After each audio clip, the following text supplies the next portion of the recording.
All right, so I'm here with Erica. Erica, how old are you? 34. 34, and are you originally from Arizona? Yes. What part of AZ? I'm from South Phoenix. South Phoenix? Yes. And how was your childhood growing up? It was cool. Laid back and things like that. My mom always worked 2 jobs, and my dad was always in and out of prison. And for the most part, we were there, My mom did her best. At what age did your dad start going to prison? Ever since I can remember, before I was even a twinkle in his eye. So he's been doing it for a while now, but for the most part, it's always just been us and my mom. I took care of the home.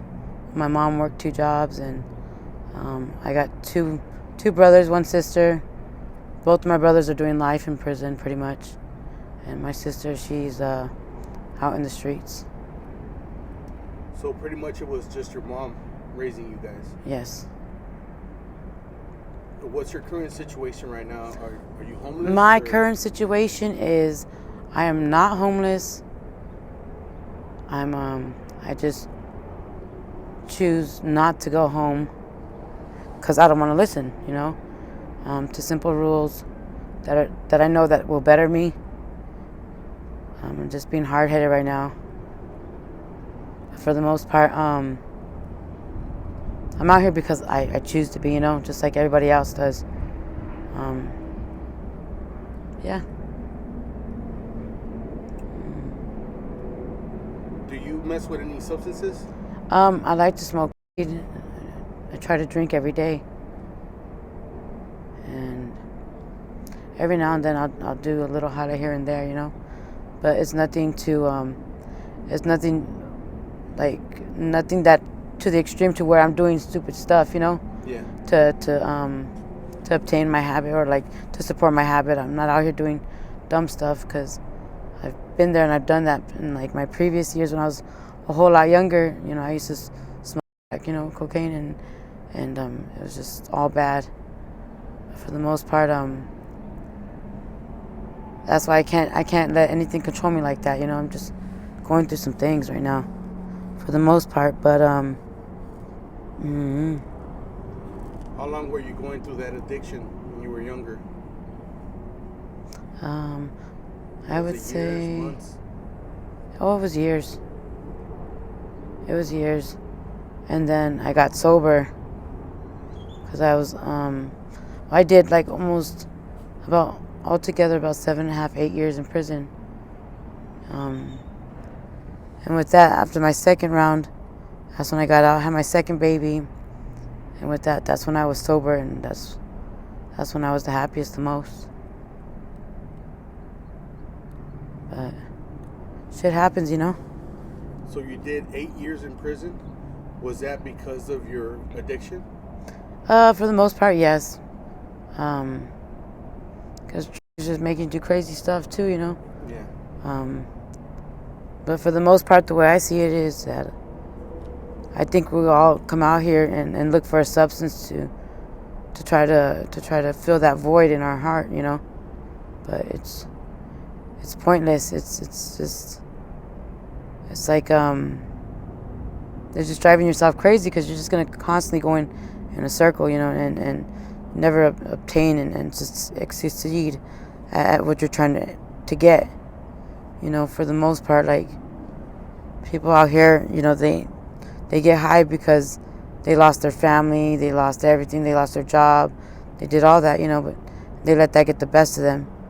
And everyone's got an excuse, everyone's got a story, and everyone's got a background, But for the most part, I don't think I've really ever heard anyone say that they just do the drugs because they like to do drugs, It's all more so based on love and family and because they're hurt.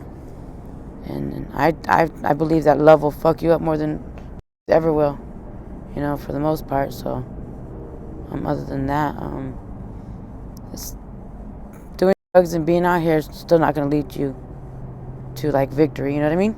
Yeah.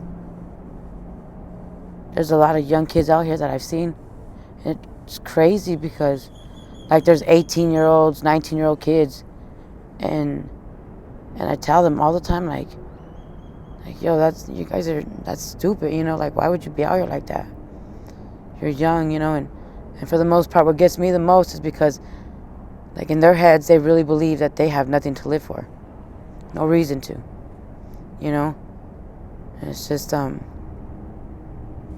it's sad. It's sad, like I go to ask these kids like, well, where's your parents at, and things like that, and sometimes it's the parents that put their own children on the crap, and I just tell them they have no guidance whatsoever. For the most part, when I see someone young like that and just throwing away their life, like I tell them like they're young, you know what I mean? Yeah. They're hella young, and it just trips me out because I would die to have a clean record, no felonies, no nothing, still young, and at that age, being 18, 19 again, oh yeah, I would have listened to my mom a long time ago, because this whole time she was right. So Erica, what do you do out here to survive?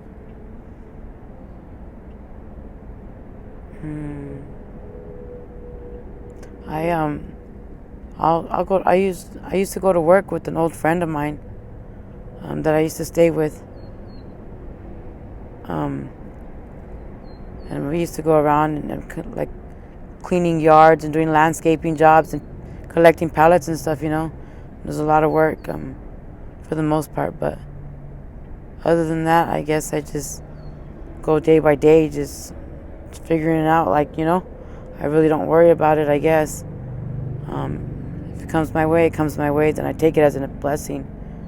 If it doesn't, then okay, I'll try again tomorrow. But for the most part, I'll go door to door and ask them, hey, do you guys need any help at the house or yard work or anything like that? Go and from there, I work. I like to work, for the most part, and then. So you still have your mom out here? I have my mom, yes. And you have siblings and all that? Mm-hmm. Do they ever tell you to come back home? No, because for the most part, they're not home either, Yeah. My little brother they got him when he was 14 on a murder charge. And he's been in there ever since he was 14. They gave him 25 to life. He's never coming home. And then my oldest brother, they just gave him 18 years.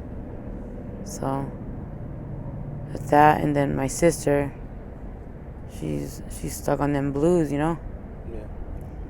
And she's lost so much. And it's sad because like now my nieces think that they're not good enough because their mom couldn't change.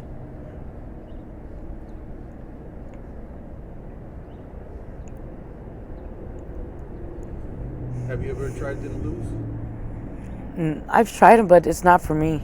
Yeah. It's not for me at all. It's not for me. I can't be down, Yeah. There's like too much to life to want to be all slumped over and looking stupid, because I think that's a stupid look on anybody. Trying to have a decent conversation with them and they're all like that, that's not cool. Like, it's ugly. And I tell them. What do you think is one thing we could do to stop the blue epidemic out here in Phoenix?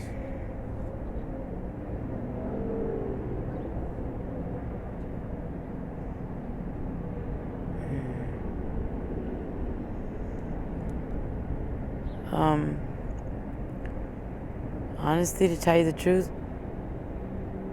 I think it's going to be just like COVID. It's only going to get stronger and it's never going to go away. Because whether it's the blues, whether it's Halib, whether it's coke, whether it's crack, any of that, like, the drugs are always going to be there. Always going to be there. I think it all depends on, like, our support system, and reaching out to the people, like, and really telling them, like, I tell these kids every day, Like when they try to hit their tray in front of me, tell them take that shit somewhere else. That stuff smells like shit. Yeah. Makes you look like shit. And it makes you smell like shit. You know, and I tell them. And you're better than that shit. Because they are. And I only tell them because, you know, I don't like to see my people like that. You know? And for the most part, like, I think it's just the support system. Like, an actual, genuine support system, though, you know?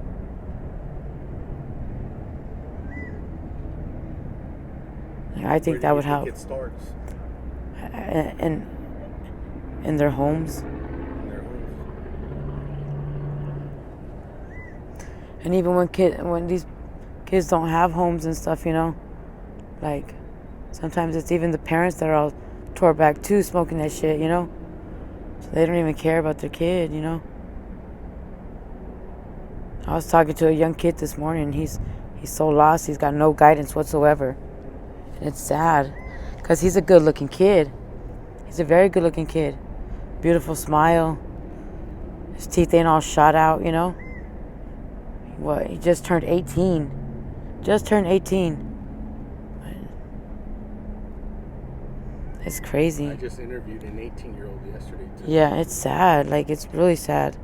It's like, and I ask him, well, where's your parents at? Like, what are you doing with yourself? What do you like to do? All it is they like to smoke blues. There ain't nothing else on their mind but making sure they got a blue for later, you know, like, or how are they gonna get their next blue? Right. I ain't even like with blues though, like I'm not gonna even lie, like with those things, you can buy everything and anything, you know. But how, like, I don't see how people can live with themselves and having that on them for every person that's passed away for the blue that they sold a person that's died, you know. That's just crazy. That's having no heart. And it's sad we're supposed to be taking care of each other. So here we are hurting each other. I think in like Texas or Florida, they made a law where if you sell a blue and somebody overdoses off of that, they will actually charge the person that sold it with murder. Yeah. What do you think a law like that would do out here in Arizona? Yeah, I think it would work. I think it would work. You think that would deter people from actually selling the blues out here? No, not necessarily, because money is always going to be there, you know. Yeah. The drug is always going to be there. Just like when I got out from doing the 7.5 years, like when I got out and I went back home to my mom, like, and that was the hood, like, the same people were standing on the same corner selling the same shit, you know, wearing the same stuff, just missing a couple extra teeth, and that was about it. But did nothing change. And that's when I realized, like, my mom was right. Like, that shit's always gonna be there. Drugs, the streets, all that shit's always gonna be there. The partying, that's just never gonna go away, you know. But go to it whenever you want. Go to it every now and then, you know. Don't live in that part though. Like, don't be stuck in that way, you know, because it's not worth it. Because I've never known so much beauty to watch my son growing up. And people take that shit for granted.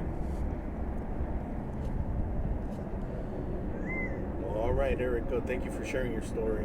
I really do appreciate it. You hear the quail? Yeah, I hear it. Are you okay with me using this on my YouTube channel? No, I guess. Huh? I said no, I guess. It's either a yes or no. Are you okay with me using this on my YouTube channel? Yes, I'm okay with it.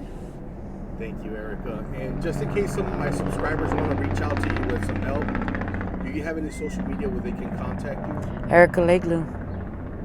And what is that? Just my Facebook, I believe. If you want to spell it out. Erica with the C. Leglu, Legliu. Okay. It's a picture of my sister and I. So.